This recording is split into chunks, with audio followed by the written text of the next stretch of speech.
that death. No one.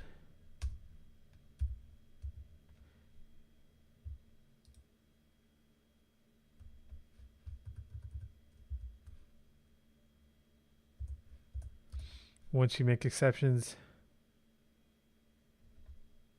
and if you want evil, I would say look in a mirror.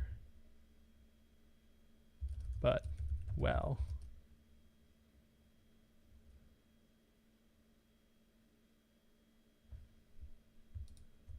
And we'll get rid of that. Stung by his harsh words. What to say, stung? Mina drew herself up defiantly to her full height and flashed her teeth. Are you nothing like the foul creatures? Like that foul creature we killed here. She shot back. I retained my humanity and moral code. I have not given myself over to the bloodluster. I have never harmed an innocent soul. Her voice grew more impassioned. I survive as best I can on my own terms rather than descending fully into darkness. There must be a way forward for those like us without compromise.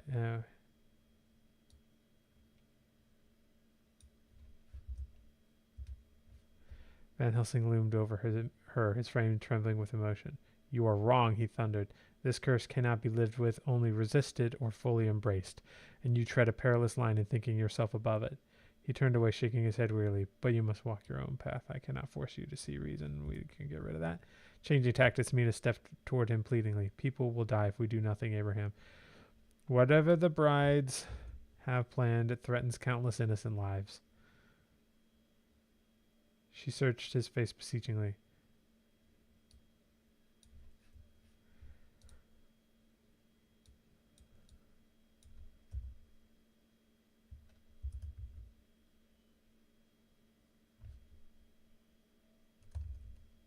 I'm going to add this here. Once you make exceptions, it becomes easier and easier to rationalize, taking more. It is a treacherous slope toward the very monsters.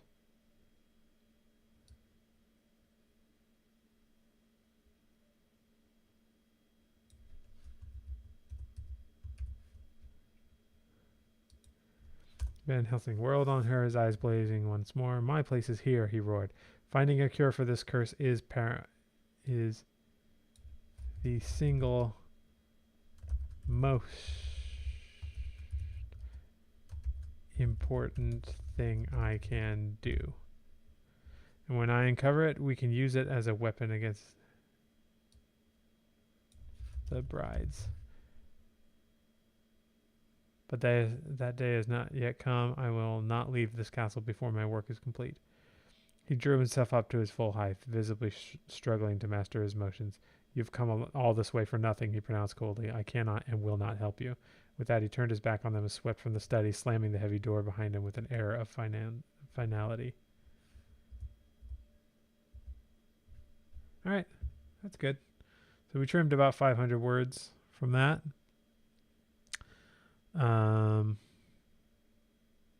Didn't take too long to do for a 3,000 word chapter. This next one's also 3,000 words. So we may find there won't be much time to do any more after chapter 11, but we'll see. We'll see how it goes. Depends on how much editing it does. Epibox says, I have to say I'm surprised editing is still by hand. I mean, you explained in your videos, but this feels like a gap that someone would make good money fixing. Honestly, I don't think any advancement in technology could really fix it.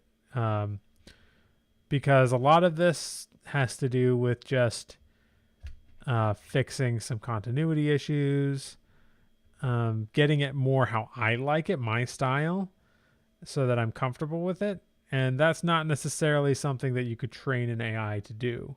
You can train it to fix grammar and unclear sentences and stuff like that, but that's not the only thing I'm editing. How many do I think I'll manage? I'm still going to shoot for 3 tonight. That's what I'm mostly hoping for. And if I can't get that, let's see, how long is chapter 12? All right, that was only 2,000 words. We might get there. We might get halfway. I don't know. We'll see. But we're not going to get there if I don't start. So let's start with chapter 11. After Abraham stormed out the previous night, he eventually gave them permission to stay long enough to figure out how they were going to get back to England, which Arthur begrudgingly took on himself, heading back into town the next morning.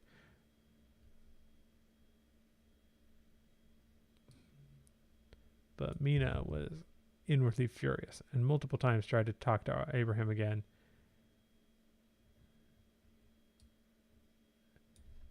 Despite his constant refusal. Oops.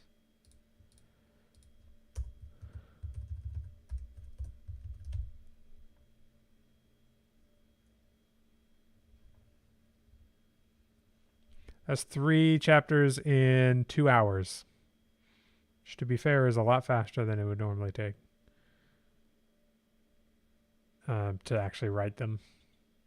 But I will say, like, AI is not necessarily about writing faster. It depends on how fast you are to begin with. I'm finding that it's taking me about the same amount of time to complete a chapter as it would have taken me to complete that chapter just the traditional way. So it's not, AI is not necessarily about writing faster. AI is about writing the same and possibly a little better, often better than you would normally write, with less headache. So you're able to get your story out into the world, and it's not nearly as difficult of an ordeal. That's why I find so many people come into this program, my program and this YouTube channel, who are ADHD or dyslexic or are on the spectrum, or have some other, depression, whatever it is, that has been preventing them from writing, because writing is an intense creative ordeal, and AI just makes it a little bit easier on the mind. So that's what I see as the biggest advantage of AI. All right. She paced back and forth in her room, fists clenched at her sides. Abraham's cold dismissal of her presence still stung, even after the long night of restless thinking that followed their argument. She understood his grief and anger. His anger. But it wasn't fair to blame her for Dracula's to insinuate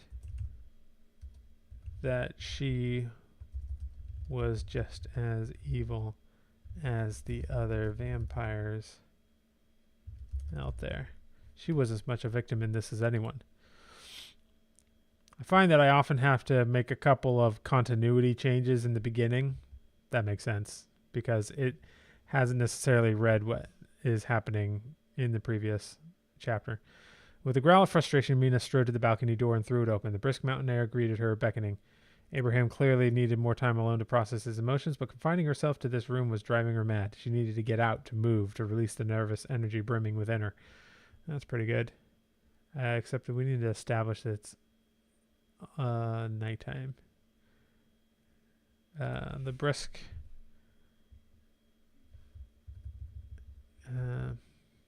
evening mountain air greeted her, beckoning. Okay. Mina closed her eyes, picturing the creature she could become. Long, leathery wings, claws to grasp the night. She became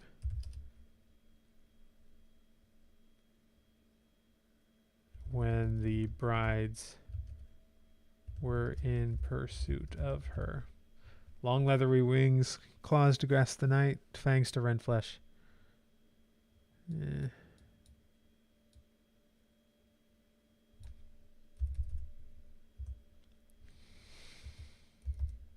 vampire's form came to her mind as reflexively as flexing a muscle. All she had to do was release the facade of humanity and take flight on blood's restless tide. Ooh, that's weird. But as with the past dozen attempts,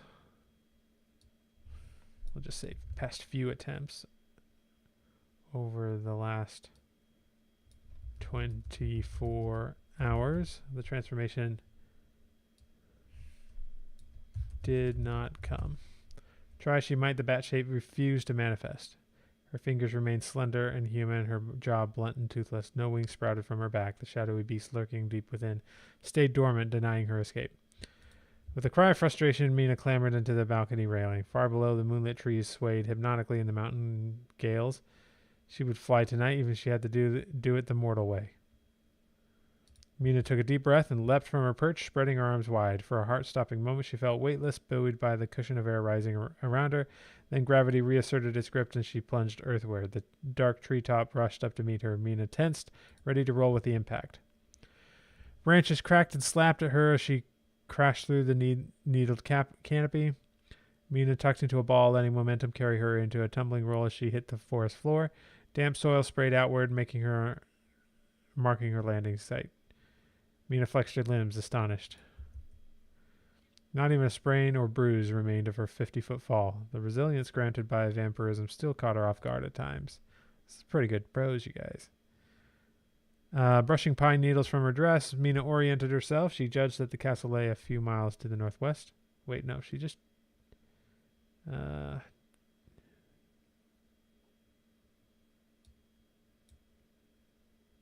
of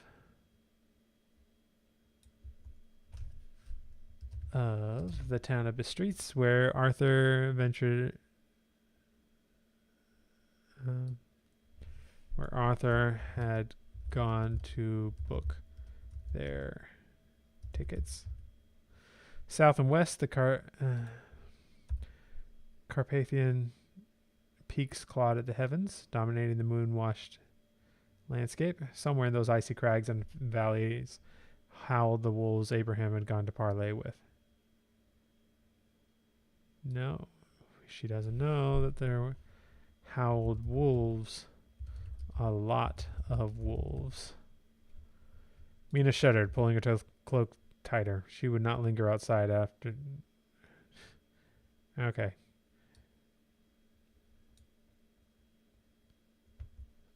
With fleet steps, she set off north. But she had come out here for a reason. If only to stretch her legs.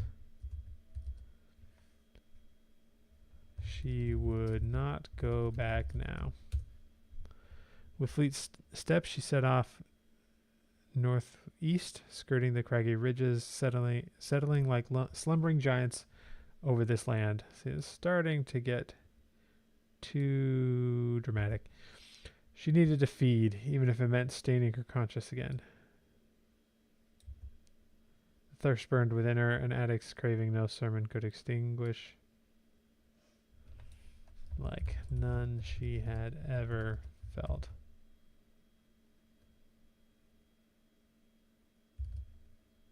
She knew what it was like to go without tea for a week. But that was nothing compared to this. She was so weary of fighting it. Perhaps a sip from some woodland creature would grant respite.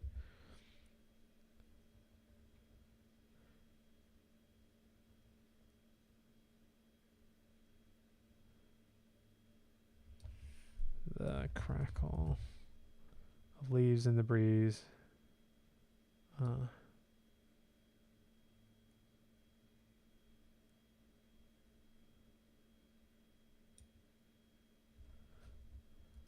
Underfoot marked her passage. Familiar sounds reached Tarquinio, the rumbles of a waterfall in the distance, the scuttling of rodents foraging among fallen logs, the hoot of an owl muted by feathered wings, and overlaying it all the lonesome howl of wolves on the hunt. Mina paused, a chill running through her that had nothing to do with the cold. The howls were close, echoing off the basalt cliffs rising south of her position. She glanced up at the waxing moon, suddenly anxious to be back within the castle's sheltered walls. But she could not return yet, not until she satisfied the thirst.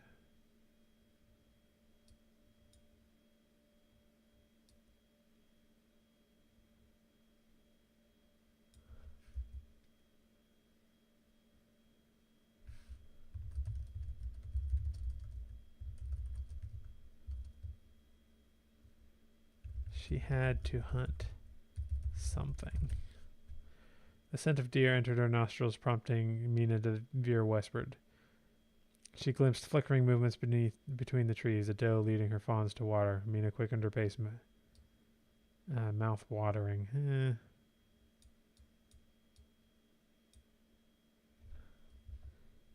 Though she prepared herself for the vile taste of animal blood. Why couldn't it taste anywhere near as sweet as that of a human? A new sound gave her pause, the crunch of footsteps sprinting over twigs and matted leaves. The stride was longer than any forest creature's. Mina realized she was not the only two-legged hunter roaming these woods. But what human would be active this late in such treacherous terrain?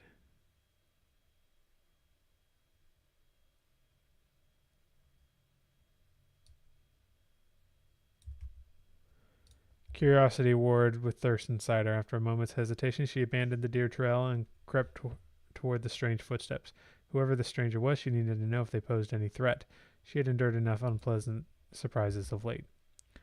The unknown runner maintained a rapid pace, apparently following some urgent purpose. No, we don't need that. Mina pursued silently, utilizing her unnatural speed to rapidly gain ground.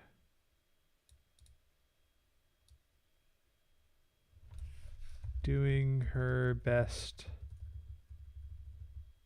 to gain ground. Soon she spotted her quarry just as the racing figure crested a ridge and began descending the far slope. Recognition stirred even at this distance. Only one man she knew moved with such tireless loping strides, so at home in the wilderness, Abraham.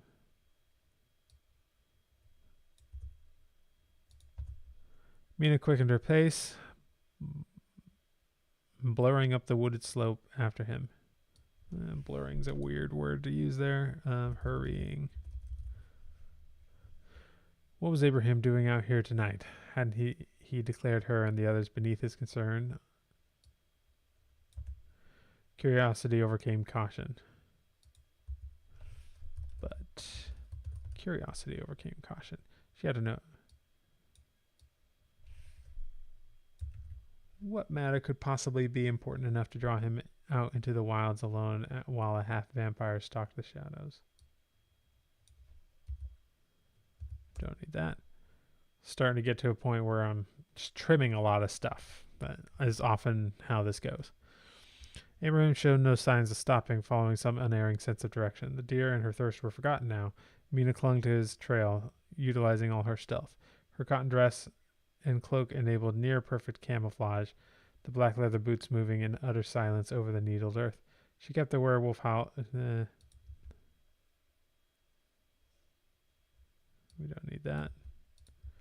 After 15 minutes of relentless running, Abraham angled directly west, attacking the steep wooded slope. We don't need attacking up the steep wooded slope. Tree trunks flashed past in a blur as Mina raced after him. She glimpsed a craggy ridgeline above, stark against the glittering span of stars. The howls sounded noticeably louder here, echoing off the cliffs just ahead. With astonishing speed, there's a comma there. Abraham crested the ridge and dropped to one knee, eyes fixed on something ahead. Mina halted under cover of a towering fir, peering up at him. His profile was lined in silver. Gaze intent on whatever lay on the other side. I kind of like that image of being lined in silver, because they're meeting werewolves and silver. Mina's sensitive ears caught a snuffling, padded footfall. Then a lone howl broke the night, so close it raised the hairs on her neck. Abraham did not flinch, but nodded as if acknowledging a greeting. Silence followed. Mina dared not even breathe. Some wordless exchange was taking place here, and she felt utterly in the dark. After several moments, Abraham rose and began picking his way back down the ridge. Slow and careful, Mina pressed herself against the fir's thick trunk, wondering if he could sense her presence. but his thoughts seemed turned inward, focused on the meeting behind what he had witnessed. On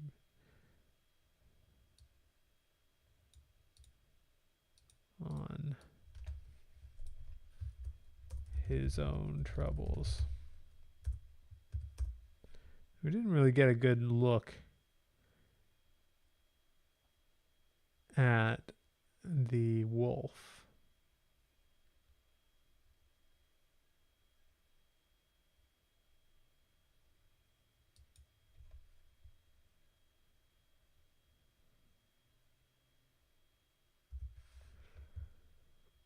Then she saw it.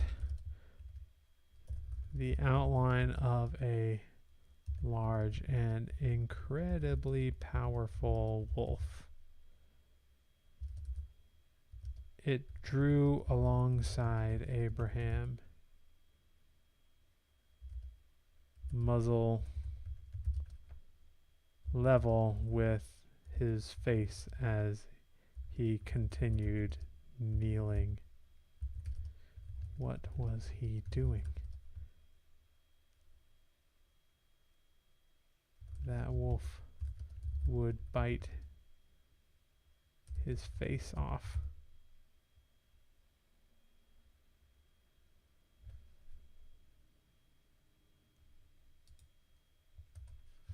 For some time, Abraham and the wolf stared at each other. The unspoken message.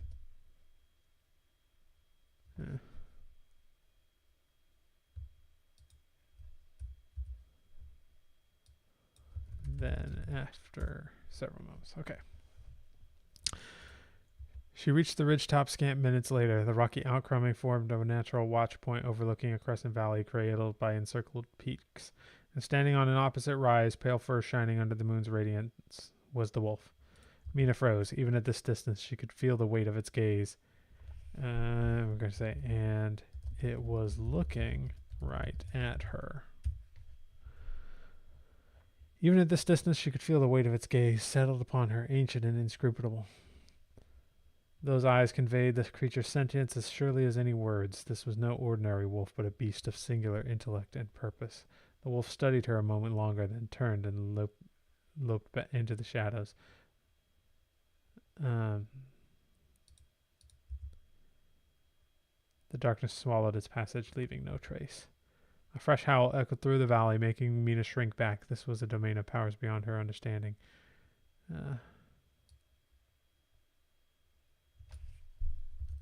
Suddenly, even more restless.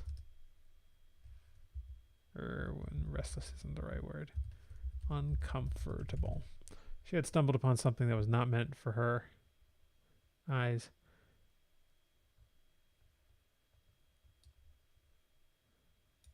It was time to withdraw, to return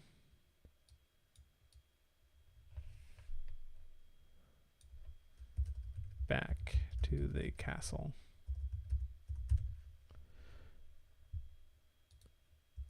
With haste, Mina picked her way back down the slope toward the castle.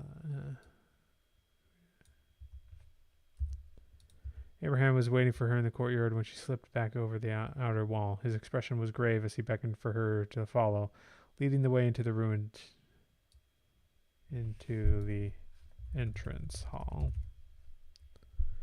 Mina sat down gingerly on a stone pew.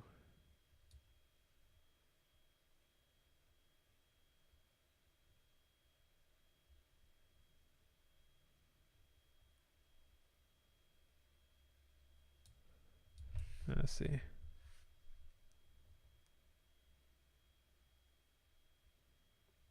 When they were inside, Mina sat down gingerly on a stone bench while Abraham lit a lantern and closed the sagging door behind them. Sheltered from the chill air, he finally spoke.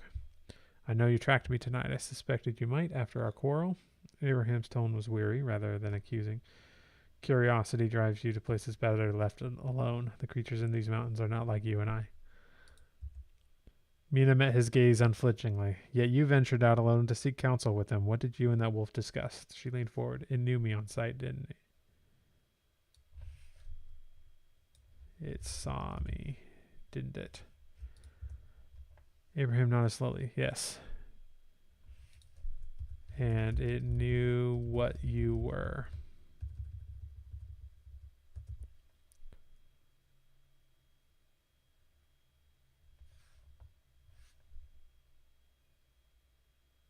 I'll say instead of it, he would use the pronoun she, and she knew what you were. Just as she knows. Yeah. The wolves of the Carpathians are far more than they appear. He turned the lantern's flame down to a mere flicker. They are werewolves, kin and servants of Dracula himself. And we'll say, and former servants of Dracula himself, but they follow their own agenda now. Mina sat back sharply, stunned by this revelation. Werewolves, Dracula's own kindred? She recalled vague references in Jonathan's journal of the Count taking lupine form, but she had not realized others shared this gift. It seems there were hidden depths to this land they had scarcely plumbed. Plumbed. It's the second time I've seen it use that word. It's an odd word to use. How had she not thought to try turning into one herself?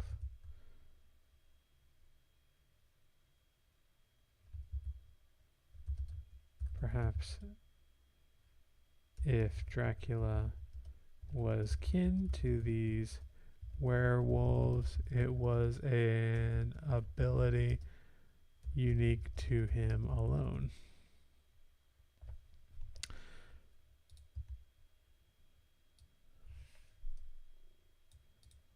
Abraham's smile was mirthless. Do not fear them.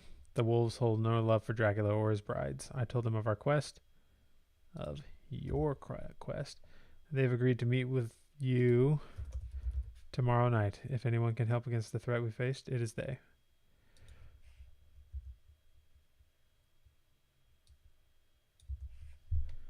Then you haven't abandoned us after all, she said gently. I'm sorry I doubted you.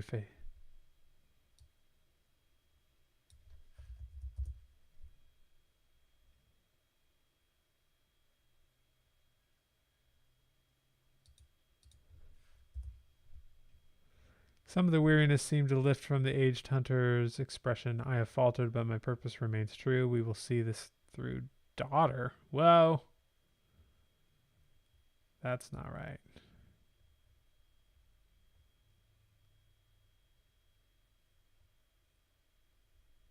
Yeah, this is where we're at.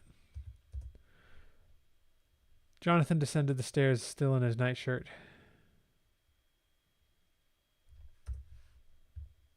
A muffled sound caused them both to turn. Jonathan descended the stairs, still in his nightshirt, drawn by the murmur of voices in the great hall. Probably drawn by the murmur of voices in the great hall. He had asked to be in the room closest to the exit, which made sense given what he had experienced the first time he was here. He paused on seeing Mina and Abraham seated together near the rekindled fire, heads bent in serious conversation. Such a sight would have been unthinkable just days ago.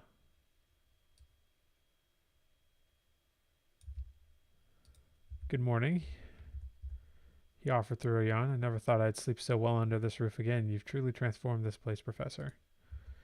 Abraham inclined his head in acknowledgement. I appreciate you joining us, Mr. Harker. Did you rest well? Oh, yes, Jonathan smiled at Mina, heart lifting to see the anger gone from her eyes. A rare occurrence. Whatever darkness haunted these homes seemed banished.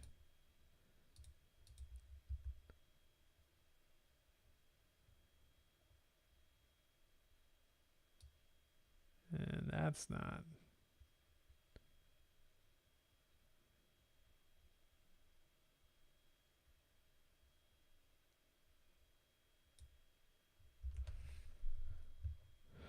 Let's see. Most of it, said Mina, glancing sidelong at Abraham.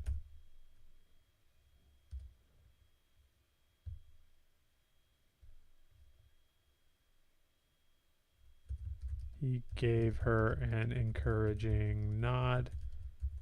Go ahead, tell him.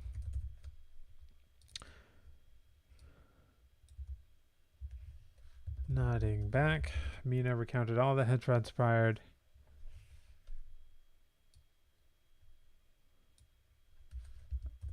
Over the past few hours.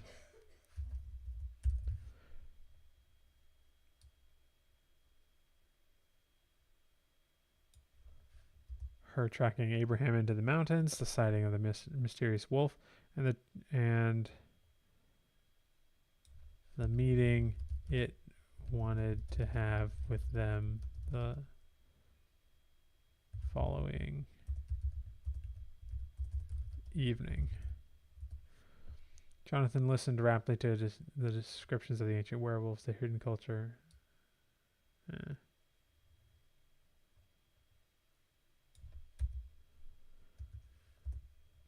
Incredible, Jonathan murmured when she had finished. Wolves who walk as men, Kindred teacher echoed himself. I witnessed this shape-shifting with my own eyes, but had no notion others shared his gift. He shook his head as wondered. We have only scratched the surface.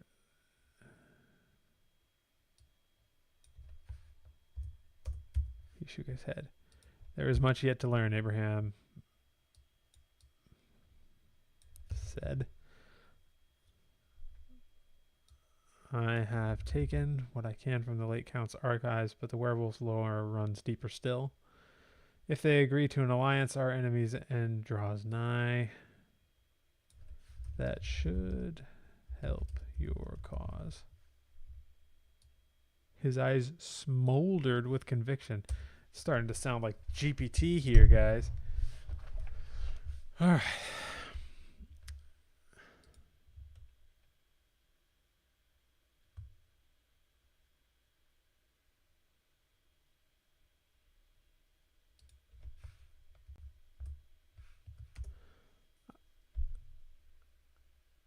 A question occurs. We'll just say a question, Jonathan said slowly. You mentioned the werewolf strain.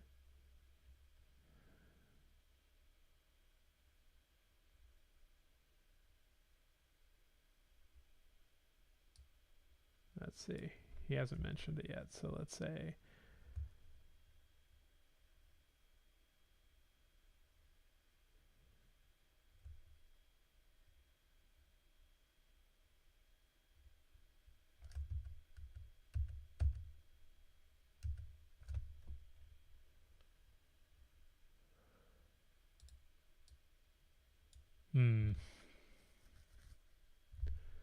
Think I need to go into Claude and ask it to generate a bit more here. So I'll go say here. Actually, we can go back into, let's see, this is chapter 11. Let's go find chapter 11 winner.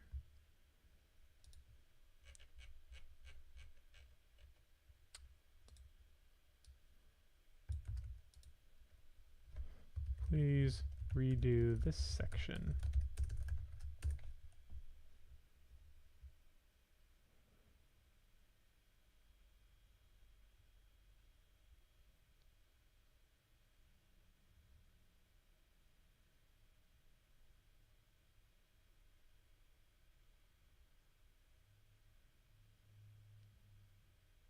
Yeah, this is good.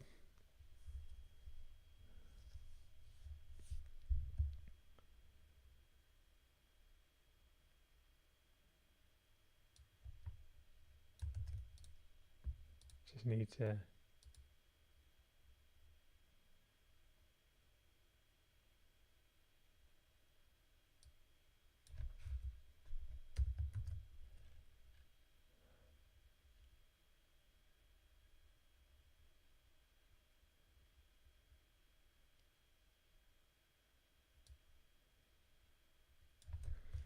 I never thought to think of Dracula as both vampire and werewolf. I would have thought the two were diametrically opposed.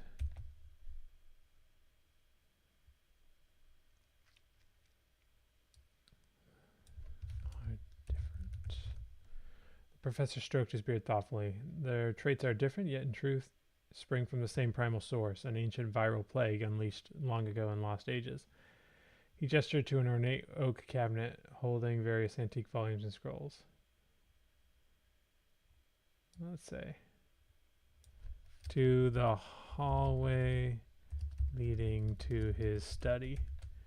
Based on my translations of Dracula's archaic text, in centuries past, some unrecorded celestial event infected man and beast alike with a mystical contagion. Those inflicted gained paranormal traits and could pass on their condition. Rising, Abraham retrieved a cracked leather tome from the cabinet. We don't need that. From what I gather, the text claimed bats, wolves, and rats initially spread the plague through their bites and scratches. Through their bites.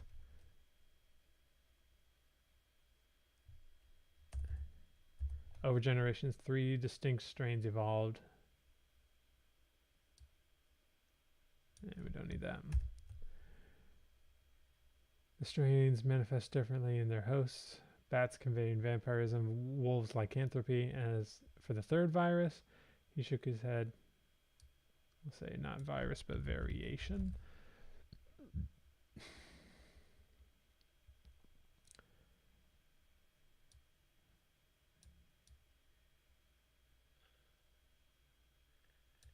Its effects are far worse, though I have yet to uncover any specific details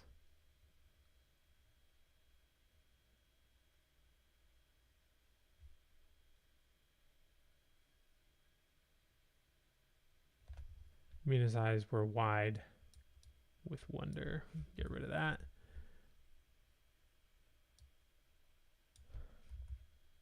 Then there may yet be other occult vectors and abilities awaiting discovery.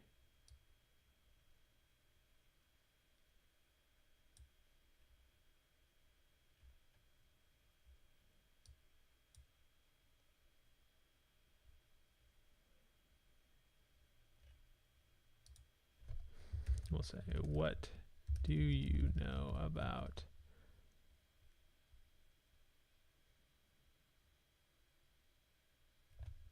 hang on.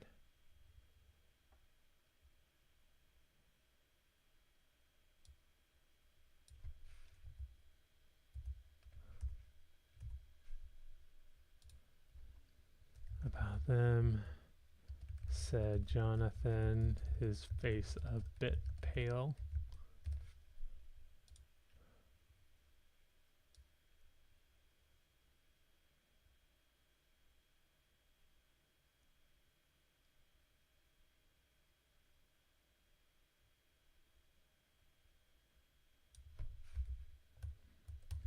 In truth, I am uncertain. The rat's role was but briefly referenced in Dracula's journals. And much of what is there is all but ruined.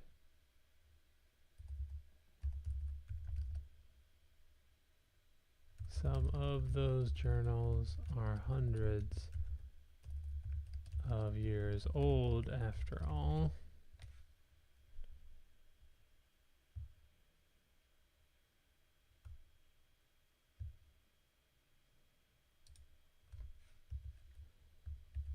Perhaps for the better, Jonathan mused. Some secrets are better off left buried. Knowledge itself is neutral, Abraham said. But you are right, its application bears watching. He rose with a weary sigh. I must prepare for tonight's venture. But this discussion has illuminated new avenues of research.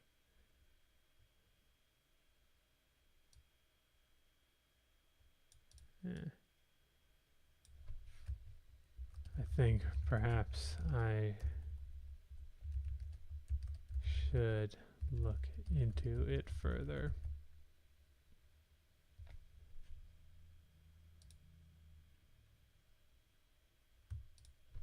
We don't need that. Turning back to Mina, Abraham. So it seems like sometimes it was taking my instructions and repeating it and then getting into the scene. So that's a little weird, but I get it. Abraham turned back to Mina, expression once more grim. The pack elders have consented to a gathering tomorrow night. I'll just say tonight.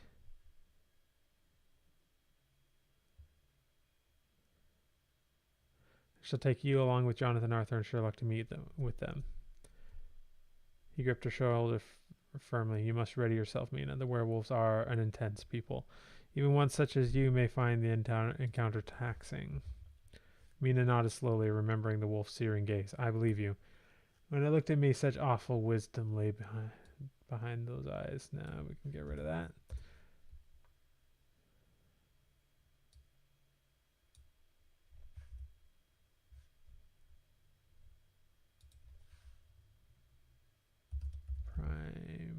Primeval and ancient.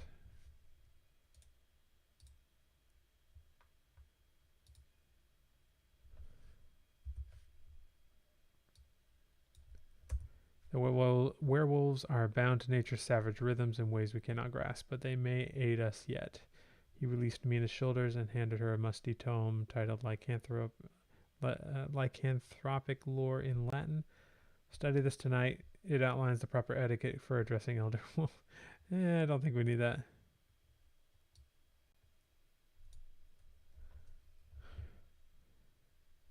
And we'll just add a sentence here like,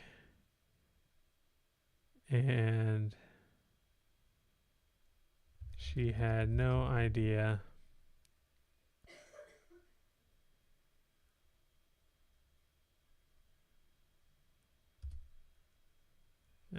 and she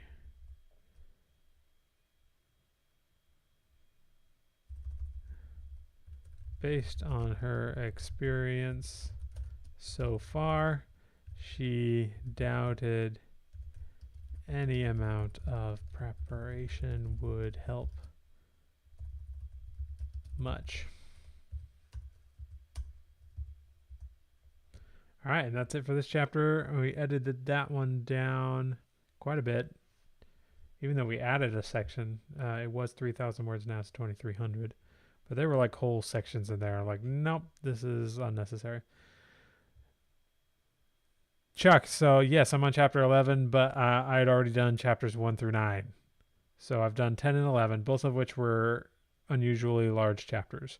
And I think I have just enough time to do chapter 12, or most of it at least. And then we will probably call it quits for the night. I think if I can do 3 chapters every day, and I will be taking Thanksgiving and Black Friday and Sunday off. So not counting those days, but if I can get at least 3 done every day, I will be done before the end of the month with time to spare. So I'm curious what this book is looking like. 3,500 words so far. And I haven't even generated all of them yet. It'll be interesting to see how many it ends up being. It's shorter than I kind of thought, which I'm not sure I like. I'm wondering when I do my second editing pass, which I won't do live, that I might find it to be kind of, I don't know, like fast, rushing through things. I don't know. But it's okay because I almost see this book as a prequel to the other books in this series that I'm going to do. The other ones will be more from Van Helsing's point of view. This one's more from Mina's, and her story is pretty much complete by the end of this book. But his is definitely not. And so I already know exactly. Well, I don't know the exact plot, but I already have exactly in my head what the second book will be. It'll be from Van Helsing's point of view, and it will be about the theme will be about like wrestling with the fact of, are there even good monsters out there, and should we be defending them? And I won't say any more about it than that, but I do have an idea of another key player who will be showing up in that one. But yeah, let's get to chapter 12. We have about 25 minutes. Hopefully that should be enough. This one's shorter. It's 2,000 words, so hopefully it doesn't require a ton of editing, because it does vary sometimes. Mina followed closely behind Van Helsing as the group, I'll say Abraham, as the group set out into the darkness. She could feel the apprehension rolling off Jonathan and Arthur in waves, though the great detective walked on in a determined silence. What was going on and through his mind? She wished she could read his thoughts as easily as she could read the worry etched on the faces of the two mortals. The other two. Carl, you asked about where I had ChatGPT debate with itself. If I recall, that was a video about editing with AI. I've only done one, I think. So if you go and look for editing with AI, I think that's the one you're referring to. But yeah. The cool night air ruffled her cloak as they climbed higher, following the path Van Helsing had taken the night before. Jonathan spoke up finally, gesturing to the extra cloak slung over Abraham's shoulder. What's that for? The doctor glanced back, face unreadable in the shadows. Our lupine friends will be needing it. Arthur and Jonathan exchanged a look, but said nothing more, conserving their breath for the hike. The trail twisted on, leading them deeper into the Carpathians. Anyone know how to pronounce that? Carpathians? I'm not sure. I've never been to Romania. Mile after mile passed beneath their boots. The woods denser here, almost primal. Mina wasn't bothered by the distance, her vampire endurance easily matching Van Helsing's. But the mortals lagged behind, sweat beading Arthur's brow, while Jonathan leaned heavily on his walking stick. Even the sharp-eyed detective was not immune, wiping his sleeve across his forehead. Strange to see the great Sherlock Holmes wearied. Yeah, we don't need that. Just a bit further, Van Helsing called back. Abraham. His encouragement spurred them all on until at last they came to an opening in the rock face, a gaping cavern mouth veiled in shadow. Mina scented the air. Traces of musk and fur tickled her senses. The wolves had been here, and recently. She tensed, unsure what waited within the cave's depths, but Van Helsing showed no... Abraham showed no hesitation, ducking inside without preamble. Taking a steadying breath, Mina followed the men close behind. It was pitch black within, her enhanced vision adjusting swiftly to pierce the void, but there was no one, nothing to see, only bare stone walls, the ground rough under their feet. Jonathan's voice echoed uncertainly. Where are they? This is but a meeting place. Abraham moved further in, unconcerned. They will come. The distant howl of wolves raised the hair on Mina's neck. Jonathan and Arthur tensed, hands straying to concealed weapons. Let's see, that's a little too sudden. Let's see, as after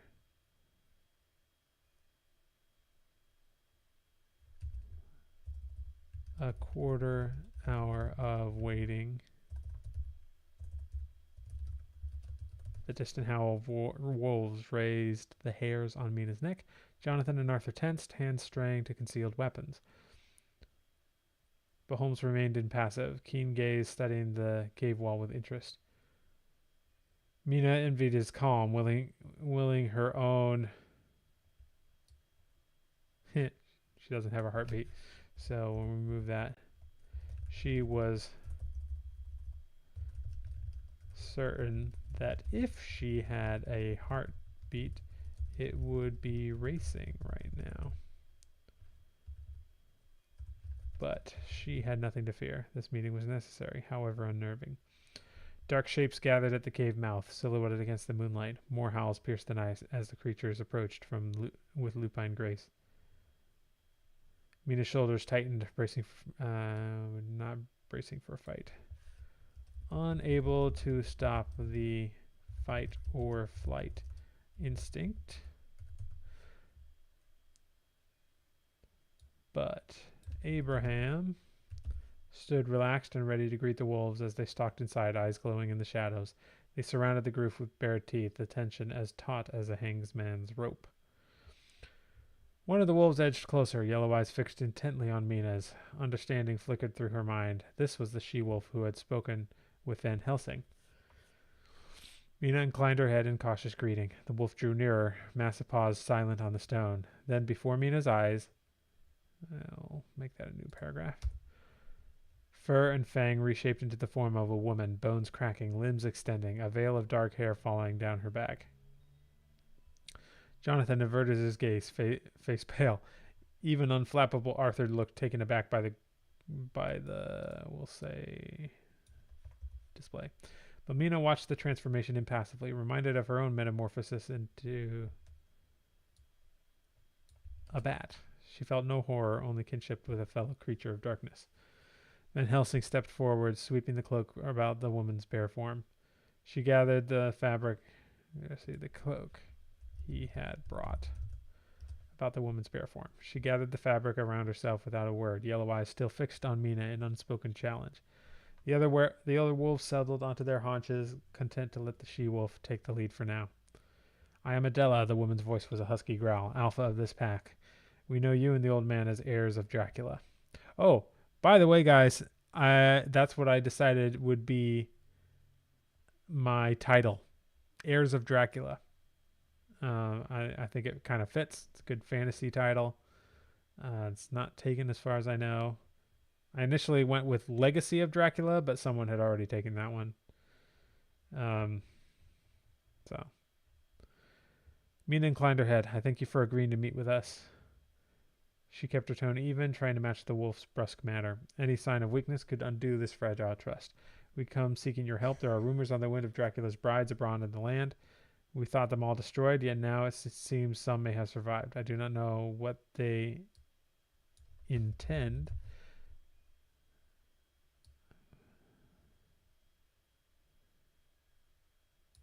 But it cannot be good for humans and otherwise. Adela sniffed the air, lips curling faintly. There is a foul stench upon the wind of late. Old scents, long faded, now returned to our noses. Noses. What's the more appropriate? I'll just say nostrils. Once more. Her piercing gaze lingered on Mina. When Dracula fell, we thought ourselves freed from his foul influence, but it seems much from those dark days lingers still. Mina frowned. What did that mean? Can you tell what these returning scents signify? We know little of Dracula's plans. The bride's plans. But Adela merely shook her head. We cannot say yet. All is murky. Van Helsing spoke up. I have dealt plainly with you thus far. You know I speak truth. There are graver matters now facing us all. The she-wolf turned her intense stare on him. You have proven yourself, Van Helsing. You walk without deceit and do not partake of mortal blood. This we know. Her eyes flicked back to Mina. But we do not yet trust this one. She must be tested before we offer our aid. Mina tensed. Tested? How? But she kept her voice level, letting none of her apprehension show. What would you have me do? You must join our hunt. Adela's teeth flashed in a predatory smile. We shall see if Dracula's get can run with the pack without turning on us or any other prey.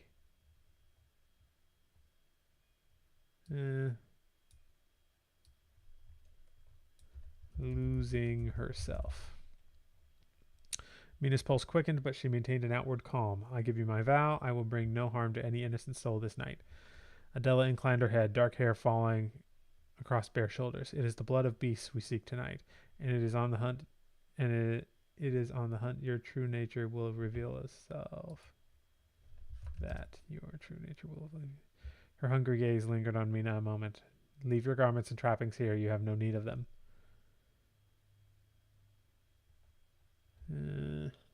Not sure that's necessary.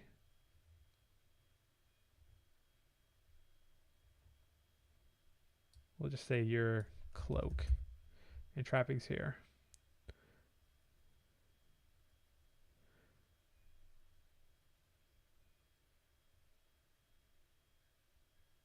With that, the she-wolf dropped to all fours, limbs twisting, fur rippling back across her skin.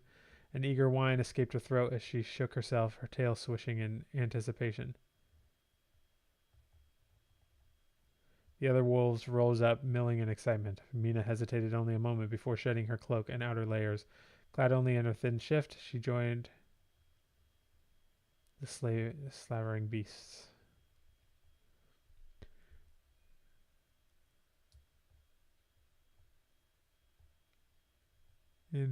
Clad only in her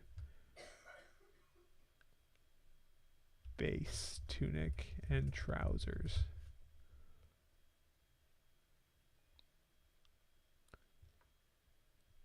Adela threw back her head in a long, wild howl. The pack joined in before charging out of the cave. Mina raced to keep pace. The cool night air whipped against her bare skin as she ran.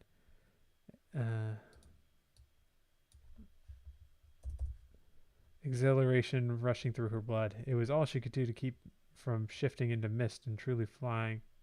That doesn't make sense.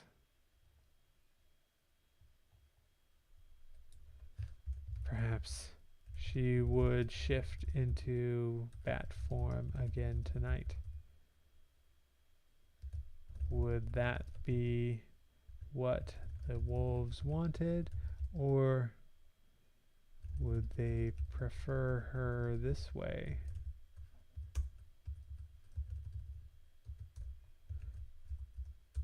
She held her earthbound form, pounding over the rugged terrain.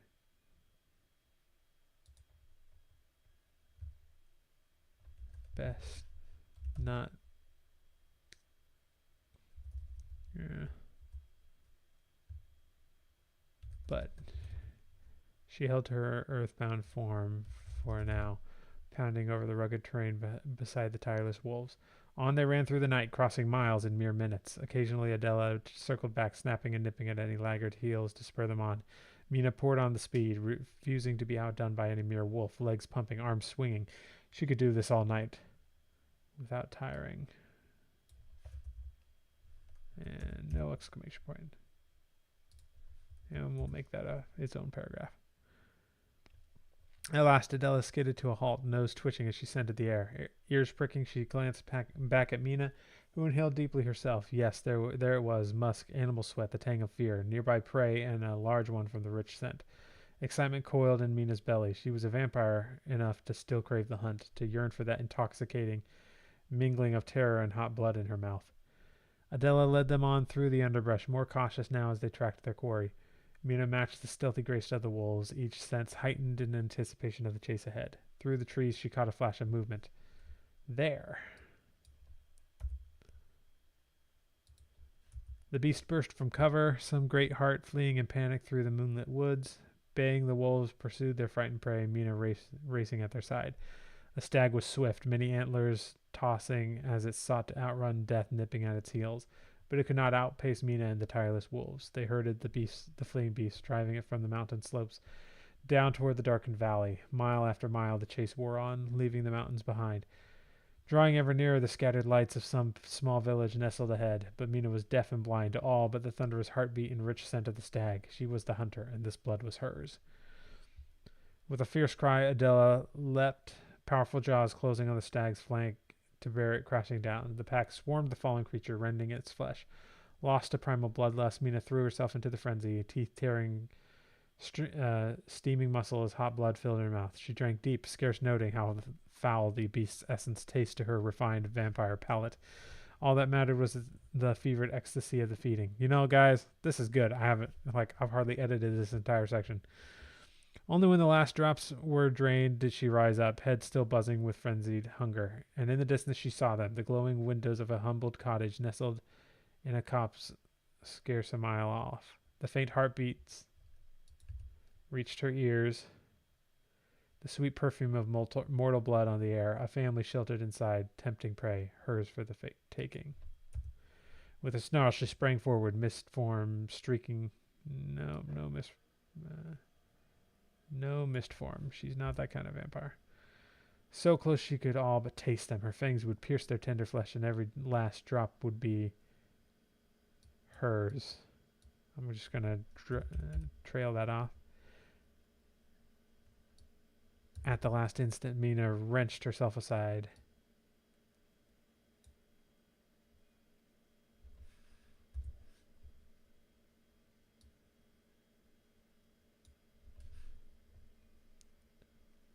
Almost throwing herself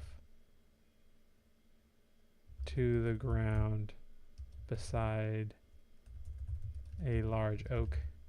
She stared at the cottage.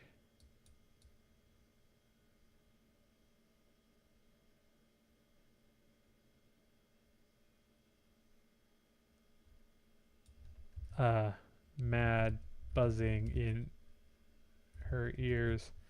Through the curtained window she glimpsed them, a man and woman sitting peacefully before the hearth, 2 children asleep at their feet. Such innocent souls, and she had nearly slaughtered them all. Shuddering, Mina turned away. What had come over her? Never in undead life, we'll just say never before, had she felt such frenzy, such violent hunger threatening to consume all reason. Was this the true test, not just holding back from human blood, but resisting the madness of the hunt? Head hung and shaved, she,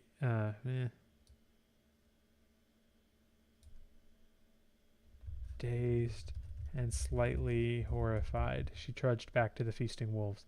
Adela looked up, muzzle wet with gore, as Mina approached. In the fire of that wild gaze, Mina saw herself reflected, a creature balanced between savagery and grace, monster and woman entwined. You have done well, daughter of Dracula. Adela's voice spoke in her mind. You have passed our test this night. The bloodthirst yet burns within you, but you hold it caged. I love the way it's writing these werewolves. For now, Mina wrapped her arms around herself, feeling filthy and sickened by her own ravenous urges. But for how long can I master this beast inside me? Long enough, young one, you are strong, this I have seen. The she-wolf moved closer, giving Mina's hand a gentle lick. Come, the night is yet long.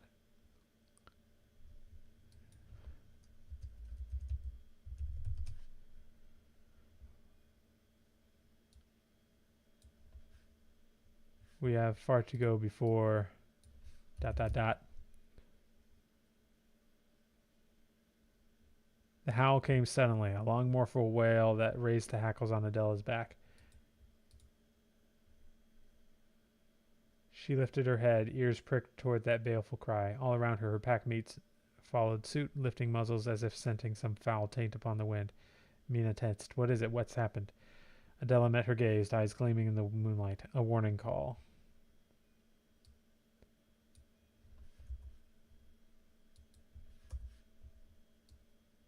This should be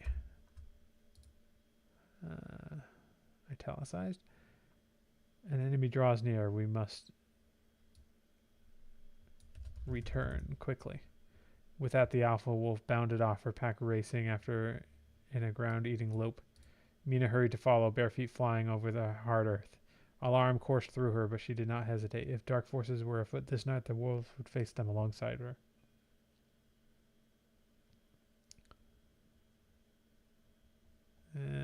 There's a better way we could end this chapter.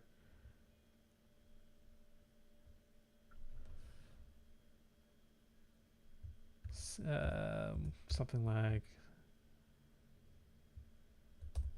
she had never expected to see the wolves so spooked.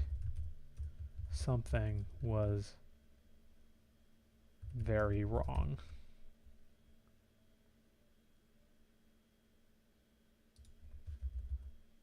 one with a scent that reeks of wrongness.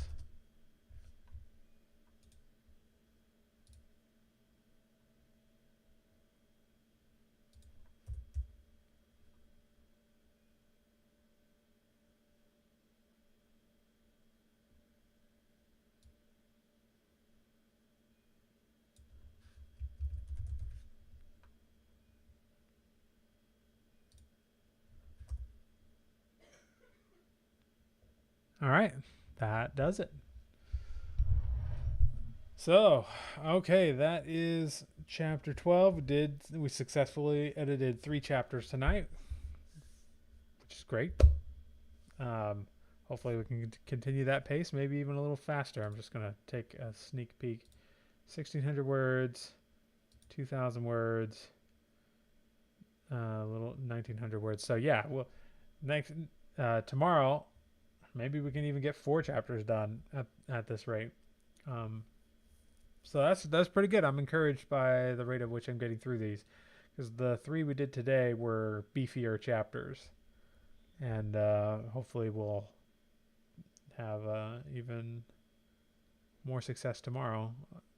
Although sometimes it does depend on the chapter. Some chapters just need a lot more editing than others.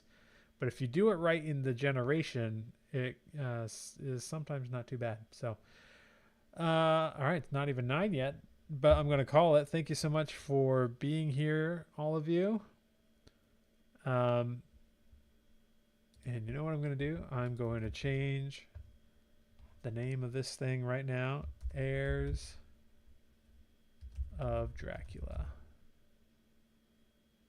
I think I spelled that wrong. Dracula. It's being slow. Heirs of Dracula. Not sure what I should call the series. We'll see. We'll just start with the title. Heirs of Dracula. Which we just got in the text as well, which is, I always like it when you can sneak in the name of the book into the text. Doesn't always work, but anyway. All right, guys, thank you so much. I appreciate you, and I'll see you tomorrow for another live stream, and then again on Wednesday, and possibly I'm not going to make any solid commitments, but possibly more than one live stream on Wednesday, because I'm not going to be doing much work, so I can maybe do some live streams earlier in the day. Maybe you all could meet my daughter, because I'm sure she would come over and say, "What are you doing?" That's one of the reasons why I record all my videos at night, because she's asleep. So, all right. Thank y'all. I'll